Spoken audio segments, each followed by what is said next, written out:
பரபரப்புக்காக ஏதோ பேசுகிறார். இது ஒரு கால பொருத்தம் இல்லாதது, கருத்தியல் பொருத்தம் இல்லாதது, அரசியல் பொருத்தம் இல்லாதது.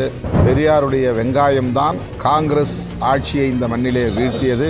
சிறுபான்மையினரை தொடர்ந்து அச்சுறுத்தி கொண்டிருக்கிற பாஜக அரசை பற்றி அவர் பேசவில்லை. அவங்க 24 மணி நேரமும் சட்டம் ஒழுங்கு சரியில்லை என்று சொல்லிக் கொண்டிருப்பதே அரசியல் என்று எண்ணிக்கொண்டிருக்கிறார்கள். அதை தாண்டி மக்கள் பிரச்சனைகளை பற்றி அவர்கள் பேசுவதில்லை.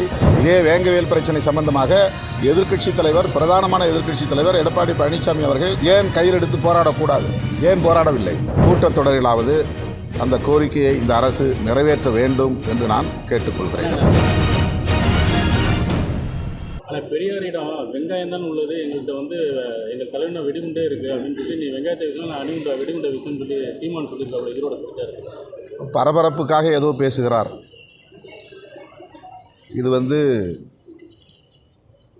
ஒரு கால பொருத்தம் இல்லாதது, கருத்தியல் பொருத்தம் இல்லாதது, அரசியல் பொருத்தம் இல்லாதது. கவன ஈர்ப்புக்காக, பரபரப்புக்காக தன்னை நம்பி வரக்கூடிய இளைஞர்களின் உணர்ச்சிகளை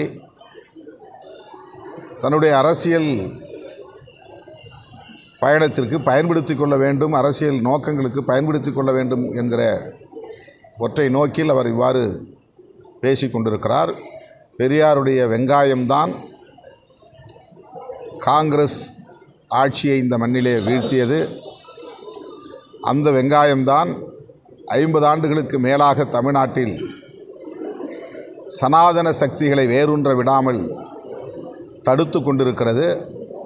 பெரியாருடைய அந்த வெங்காயம்தான் இன்றைக்கும் சனாதன சக்திகளை தமிழ்நாட்டுக்குள்ளே நுழைய விடாமல் விரட்டி அடித்து கொண்டிருக்கிறது என்பதை அவரை போன்றவர்கள் புரிந்து கொள்ள வேண்டும். பெரியார் தமிழகத்திற்கு மட்டுமல்ல, இந்திய அளவில் சமூக நீதியின் பால் நம்பிக்கை கொண்ட அனைவருக்குமான ஒரு தலைவர். இன்றைக்கு சர்வதேச அளவில் அறிவியல் பூர்வமாக அனைத்தையும் அணுகக்கூடிய ஜனநாயக சக்திகளுக்கு நம்பிக்கை அளிக்கக்கூடிய ஒரு தலைவர். அவரை தனிப்பட்ட முறையிலே கொச்சைப்படுத்துவது ஏற்புடையதல்ல. இந்த போக்கை அவர் கைவிட வேண்டும் என்று நான் கேட்டுக்கொள்கிறேன். கடந்த சில நாட்களாகவே அவர் ஏற்கனவே பேசிய விஷயங்கள்லாம் பொய் அப்படிங்கிறத தொடர்ச்சியாக சொல்லிட்டு இருக்காங்க. அவர் சந்தோஷம் இருக்கும், அமரதாஸ் இருக்கும். அதை எப்படி பார்க்குறீங்க? அது குறித்து நான் கருத்து சொல்ல விரும்பவில்லை. அது ஒரு விவாதிக்கப்பட வேண்டிய முக்கியமான பிரச்சனையும் இல்லை. தமிழ்நாட்டில் எவ்வளவோ பேசப்பட வேண்டிய பிரச்சனைகள் இருக்கின்றன, விவாதிக்கப்பட வேண்டிய பிரச்சனைகள் இருக்கின்றன. வக்ஃபு வாரியத்திற்குள்ளே தலையீடு செய்யக்கூடிய சட்ட மசோதாவை கொண்டு வந்திருக்கிற பாரதிய ஜனதா அரசை பற்றி அவர் வாய் திறக்கவில்லை. சிறுபான்மையினரை தொடர்ந்து அச்சுறுத்தி கொண்டிருக்கிற பாஜக அரசை பற்றி அவர் பேசவில்லை. ஆணவ கொலைகளை பற்றி பேசவில்லை. தலித் மக்களுக்கு எதிராக நிகழ்கிற படுகொலைகளை பற்றி பேசவில்லை. பேசப்பட வேண்டிய பிரச்சனைகள் எவ்வளவோ இருக்கின்றன. தமிழீழ அரசியல் என்பது வேறு, தமிழ்நாட்டு அரசியல் என்பது வேறு. தமிழீழம் என்பது விடுதலை தொடர்பான அரசியல், தமிழ்நாட்டிலே வெறும் உரிமை தொடர்பான அரசியல். தமிழீழ விடுதலை அரசியலையும் தமிழ்நாட்டு உரிமை அரசியலையும் இணைத்து பேசுவது என்பதே பொருத்தமில்லாதது. சார், சென்னையில் பெண்களுக்கு பாதுகாப்பு சூழல்.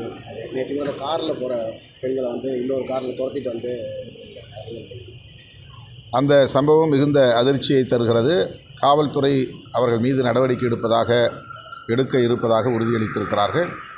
அவர்கள் யாராக இருந்தாலும் அவர்களை கைது செய்து உரிய நடவடிக்கை எடுக்க வேண்டும் என்று வலியுறுத்துகிறேன். அந்த பிரச்சனையை முன்வைத்து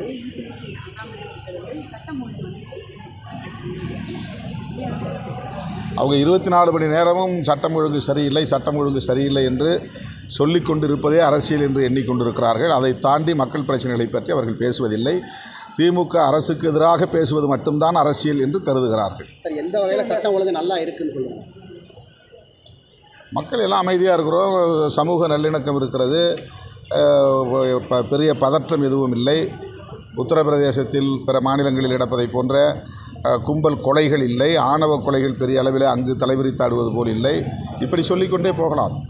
பிரச்சனைகள் தலித்துகளுக்கு எதிரான பிரச்சனைகள் அங்கொன்றும் இங்கொன்றுமாக நடக்கிறது இல்லை என்று சொல்ல முடியாது. ஆனால் ஒப்பீட்டளவிலே பிற மாநிலங்களை பார்க்கிற போது தமிழ்நாடு மிக சுமூகமான முறையிலே இயங்கிக் கொண்டிருக்கிறது. இப்போ மசோதா வந்து ஜேஏசிக்கு போனதே வந்து பெரிய பாசிட்டிவாக வந்து எதிர்க்கட்சி வந்து பார்த்தாங்க. இப்போ அதை வந்து புறக்கணிச்சுட்டு அந்த மசோதா வந்து தாக்கல் பண்ண போகிறாங்க. இதுதான் இப்படிப்பட்ட ஒரு அநீதியை இங்கே யார் பேசுகிறார்கள்? இதையே அண்ணாமலை இதை பற்றி என்ன சொல்ல போகிறார்? இபிஎஸ் ஏன் இதை கண்டிக்கவில்லை? இதே வேங்கவேல் பிரச்சனை சம்பந்தமாக எதிர்க்கட்சி தலைவர், பிரதானமான எதிர்க்கட்சி தலைவர் எடப்பாடி பழனிசாமி அவர்கள் ஏன் கையில் எடுத்து போராடக்கூடாது? ஏன் போராடவில்லை? அப்போ அவர் அமைதியாக இருக்கிறார் என்றால் அவர் அரசு எடுத்த நிலைப்பாடு சரி என்று ஒத்துக்கொள்கிறாரா என்ற கேள்வி எழுகிறது. இந்த பிரச்சனையில் ஏன் இப்படிப்பட்ட ஒரு சார்பு நிலை? வக்ஃபு வாரியம் சட்ட மசோதாவை நாடாளுமன்ற கூட்டு நடவடிக்கை குழுவுக்கு அனுப்புகிற போதே பெரும்பான்மையாக அதிலே பிஜேபி உறுப்பினர்கள் இருப்பார்கள். ஆகவே அவர்கள் எதிர்க்கட்சி உறுப்பினர்களின் கருத்துக்களை மதிக்க மாட்டார்கள், பொருட்படுத்த மாட்டார்கள் என்ற ஒரு கணிப்பு இருந்தது. அதுதான் இப்போது நடந்திருக்கிறது. எதிர்க்கட்சி உறுப்பினர்களை எல்லாம் வெளியேற்றிவிட்டு அவர்கள் மற்ற ஆதரவாளர்களை கொண்டு ஒரு நிலைப்பாட்டுக்கு வந்திருக்கிறார்கள்.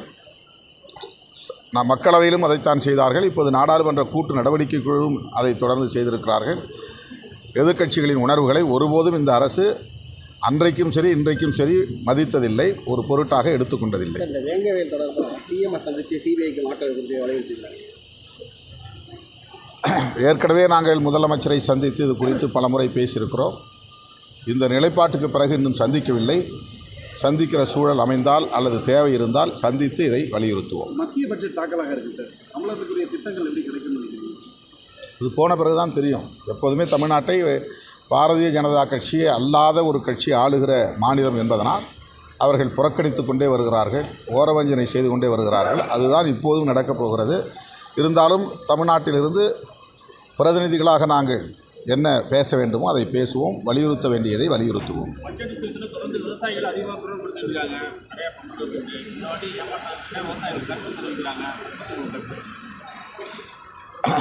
விவசாயிகளுக்கு அளித்த வாக்குறுதியை அவர்கள் நிறைவேற்றவில்லை.